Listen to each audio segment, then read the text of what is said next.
Hi, this is Lukman Khan from student ways. Student experience के एक और एपिसोड में खुशामदीद। आज हमारे साथ शैलेंदर मौजूद हैं। Shailender has recently secured his student visa for UK.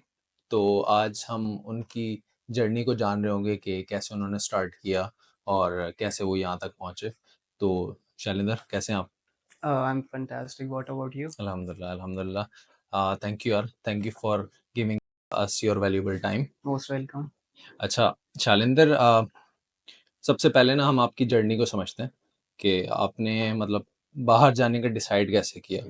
तो उसके लिए अगर आप हमें ये बताएं कि आपका बैकग्राउंड क्या है इन टर्म्स ऑफ एजुकेशन, और आप फुल टाइम स्टूडेंट ही हैं या आप साथ में जॉब वगैरह भी करते हैं? मैं अगर एकेडमिक रिकॉर्ड्स की बात करूं हम्म। तो मैंने एमए इकोनॉमिक्स किया हुआ है, ओके। ग्रेजुएशन की भी है और साथ में मेरे पास वर्क एक्सपीरियंसेस भी हैं। ओके।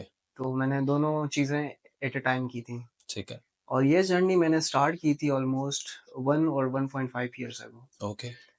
तो जो टू बी वेरी ऑनेस्ट, जो स्मूथली जो मतलब किसी भी हर्डल के बगैर जो स्टूडेंट बेस ने जो काम किया है मेरा, तो it was fantastic. Thank you so much, thank you for your kind words.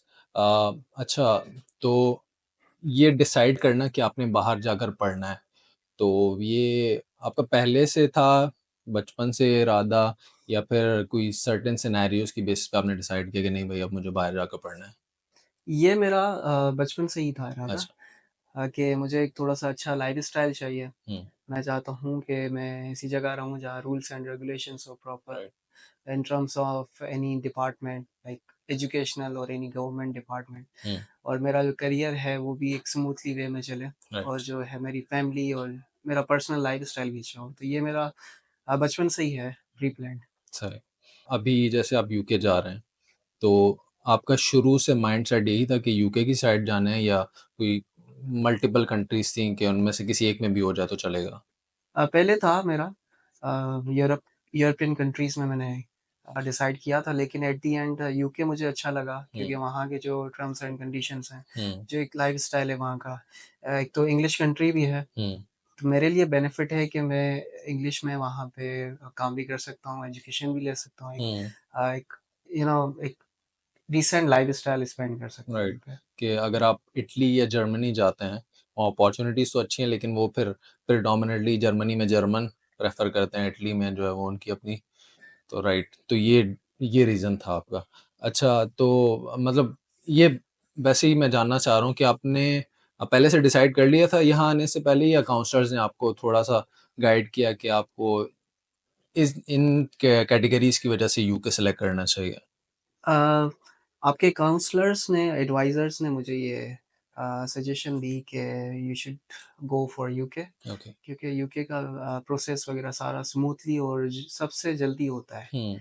और in terms of other things like statement और एक्सपेंसेस वगैरह इंग्लिश कंट्रीज़ में वो यूके बेहतर है बाकी राइट। से। राइट। तो at the end I decided to go for UK. Okay. और यूनिवर्सिटी कौन सी आपने सेलेक्ट की? मेरी है university of Bolton. Okay, Bolton में आप जा रहे हैं। और कोर्स? एमबीए। एमबीए में जा रहे हैं, ओके। तो आपकी पहले की education was MA, right? MA जी। तो स्विच बिजनेस में इंटरेस्ट था या कोई और रीज़न था? मेरा शुरू से ही बिज़नेस में इंटरेस्ट था ओके। और इस यूनिवर्सिटी के जो मैंने मॉड्यूल्स देखे थे, हम्म। तो वो मेरे बैकग्राउंड से भी और मेरी जो ओवरऑल पर्सनैलिटी है उससे भी रिलेटेड थे, तो that's why I choose MBA and that particular university as well because वो यूनिवर्सिटी मुझे वो मॉड्यूल्स ऑफ़र कर रही थी, राइट। तो इसलिए। ठीक है। और ये जो इसकी ड्यूरेशन होती है 1 ईयर की होती है, राइट? मेरे कोर्स की है 1.5 इयर्स। ओके। तो ये पार्ट टाइम होने की वजह से या इन जनरल 1.5 ही होती है एमबीए के लिए? डिफरेंट ऑप्शंस थे वहाँ पे, ओके। लेकिन सीट्स वगैरह के उस पे तो मुझे ऑफ़र हुआ था 1.5 इयर्स। ठीक हो गया। तो then you opted for MBA और आप वो करने के लिए जा रहे हैं। अच्छा, अगर आप मुझे ये बताएं कि आपने स्टूडेंट वेस को कैसे एक्सप्लोर किया, या कैसे आपको स्टूडेंट वेस का पता चला? कि आप इंटरनेट पे रिसर्च कर रहे थे या किसी दोस्त वगैरह के थ्रू या फैमिली मेम्बर के through? Family member, my elder brother in law ही told me about student ways. Okay.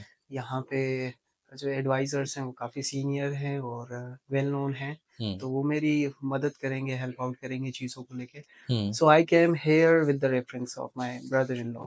Okay, तो इसी के साथ आप ये भी बता दें कैसा रहा है आपका एक्सपीरियंस? ऐसे तो आपने शुरू में बात की बट इन ऑल ऑनेस्टी क्योंकि आपने पूरा टाइम देखा है, ऑब्वियसली अप्स एंड डाउन्स आते हैं, लंबा प्रोसेस है, बड़ा प्रोसेस है। तो अगर आप थोड़ा-सा समराइज़ कर पाएँ कि कैसा रहा वो सारा process? Uh, to be very honest मतलब प्रोसेस था 1-1.5 मंथ्स के अंदर सब कुछ हो गया। Oh great! Offer letter, conditional, unconditional, cash, visa तक।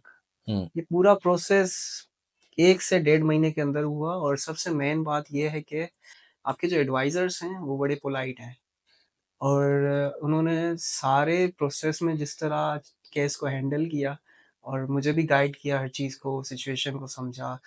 तो पोलाइटनेस जो है बड़ी मैटर करती है और आपके एडवाइज़र्स में है ये चीज़। Thank you so much, again thank you so much. अच्छा मुझे ये बताएँ कि एक एडवाइज़र का होना इन टर्म्स ऑफ कि वो आपको हेल्प कर रहा है बाहर जाकर पढ़ने में, ये कितना एक नेसेसरी है? क्योंकि वी ऑल नो कि student by itself by himself भी वो प्रोसेस कर सकता है।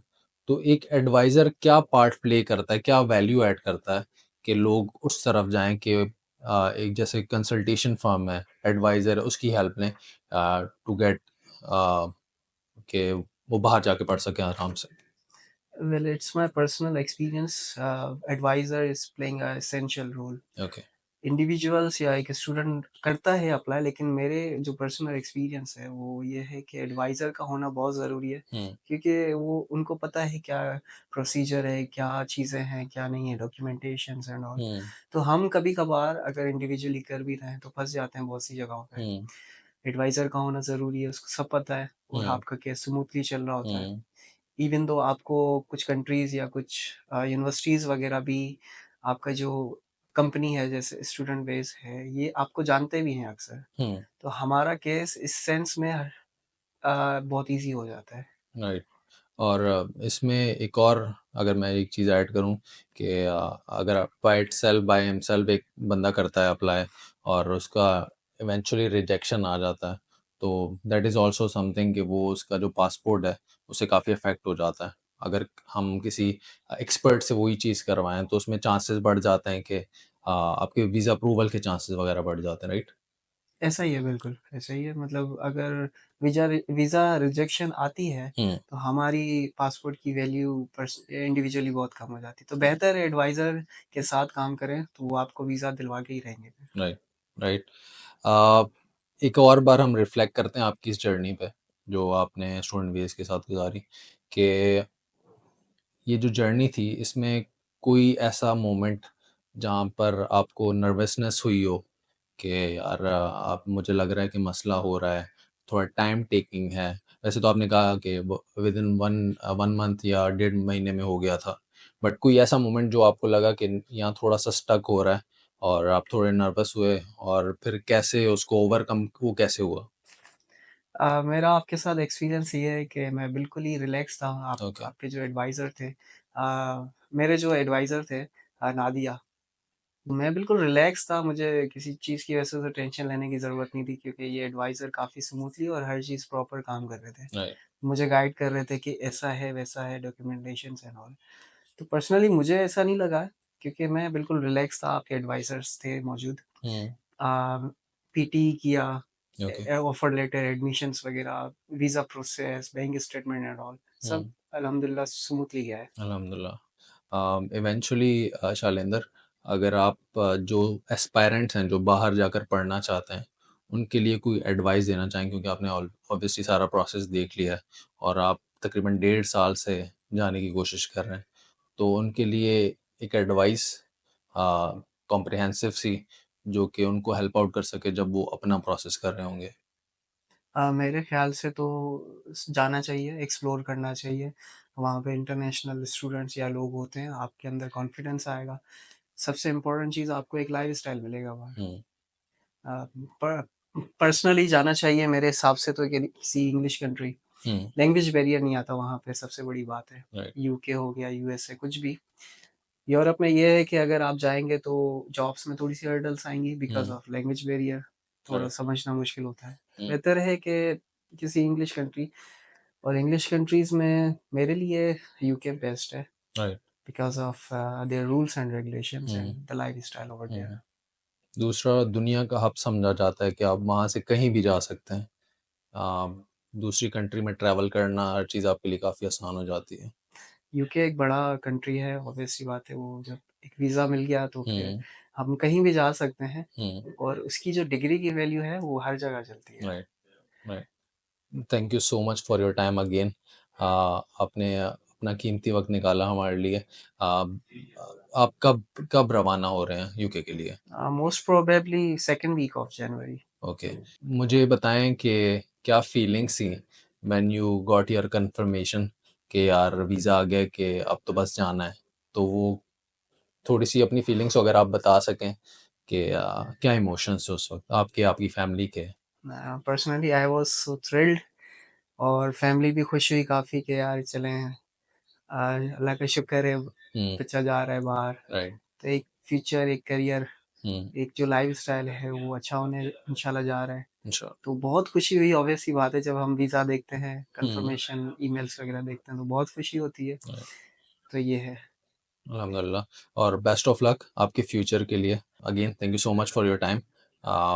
आपका जो भी आपने बातें की, कुछ एडवाइसेस दी, प्रोसेस के बारे में बताया, it would really help our viewers. Thank you so much. No, thank you so much and most welcome. Thank you. So this was Shailender जो कि यूके जाकर अपना ड्रीम अचीव करने जा रहे हैं और यही स्टोरीज़ हैं जो हमें इंस्पिरेशन देती हैं।